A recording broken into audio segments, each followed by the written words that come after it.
Hello, everyone. Welcome to Words for Life. My name is Stephen.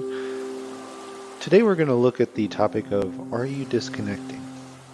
So, with this topic, it's really regarding to work or maybe even your social life, because oftentimes we are, especially with our devices and the internet and everything else, we are connected all the time. There's this feeling that we have to be constantly on.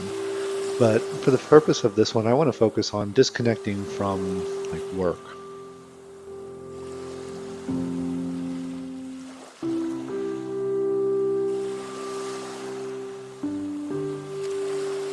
So when disconnecting from work, it is could be quite a challenge for several people, given that oftentimes we have our work email or our work form of communication, whether it be Microsoft Teams, Skype, Slack, the various modes of communication on our phones with us, and it doesn't allow us the opportunity to get away from the the constant connection that sometimes we do feel comes along with our work lives. Now, this doesn't apply to everybody. There are some people who when they are working, they can only do work at the location that they need to do. And that's great.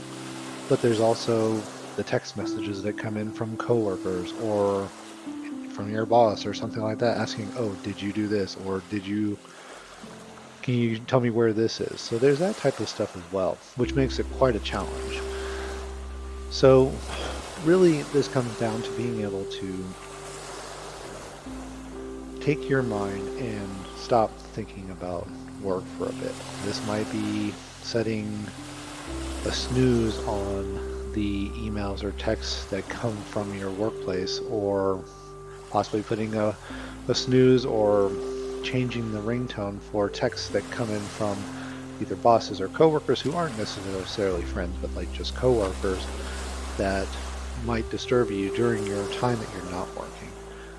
By putting that snooze on those applications or those text messages, it allows you to not be reminded or pulled back into that work mentality. So once you've done that, that's one thing. Another thing is making sure that you've turned off email or don't look at that email, so that way you're able to focus on things outside of work, whether it be the hobby that you have, your family, your children, um, a event or activity that you have planned with some of your friends who are outside of work. Those things that when you are still connected to work, it's hard to really enjoy and relax. So by snoozing everything, so to speak, this will give you that opportunity to really disconnect and try and stop thinking about work. Now, this is the modes of communication to stop thinking about work, but then there's also the mental aspect of not thinking about work. Oftentimes, and I know I'm guilty of this as well, is we take the last meeting or the meetings that were most impactful to us during the day, or the conversations that were most impactful to us during our working day, and we mentally take them home with us. It's like we're taking that mental file folder and bringing it with us, and we continue to think about what those things are. And this really prevents us from being able to disconnect from the work, and it doesn't give us a chance to relax, because even though we are not physically present at work or even like telecommunications present at work, it is still going through our minds. So one recommendation I have is to find an activity that is either very opposite of what your work is, or something that you can pour yourself in very completely, whether it be you like doing crossword puzzles, so but when you do those you get very engaged, or maybe it is a matter of cooking. You like the aspect of cooking something because you think about the various ingredients, how much salt, how much pepper, I'm going to use a little paprika over here, different things like that. Anything where you kind of almost have tunnel vision when you do those activities. It might be playing with your kids. When you play with your kids, you don't really have a focus on anything else, or even playing with your animals, whether it be a cat or a dog. But anything that can allow you to kind of have that tunnel vision and put complete focus on.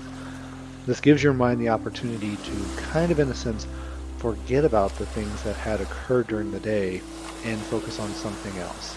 Now, the challenge might be is that you might come back to it mentally, but try your best to use that opportunity, that break that you've created, and continue forward with the rest of your evening without going back to that mental file folder you brought home from the day. Another thing might be is that if there is something that is sticking on your mind when you are shutting down from work or leaving work, write it down on a piece of paper or write it in a note on your phone or anything like that. But basically, try and make sure that you've documented that thought so you can then forget about it. You won't have to worry about, oh, I'm going to forget about this tomorrow if I don't do something about it now. That's kind of the idea behind writing it down, is you're not going to forget about it. It will be there when you get back to it tomorrow, but not necessarily what it's going to be when you leave work. So this is another technique you can use to try and disconnect from what you're doing at work to what you're doing after work. I hope these techniques will help you in disconnecting, but the next time you leave work, think about whether that's telepresence-wise or physically, think about doing something to shut yourself off from that, to disconnect and give yourself a chance to mentally recover from the day's work and to really reset yourself.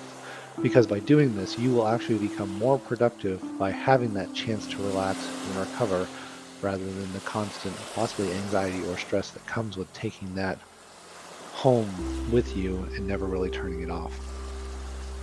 I want to thank you for joining me on this episode. I hope that it was beneficial, and I will catch you on the next one. Thank you, and have a great day.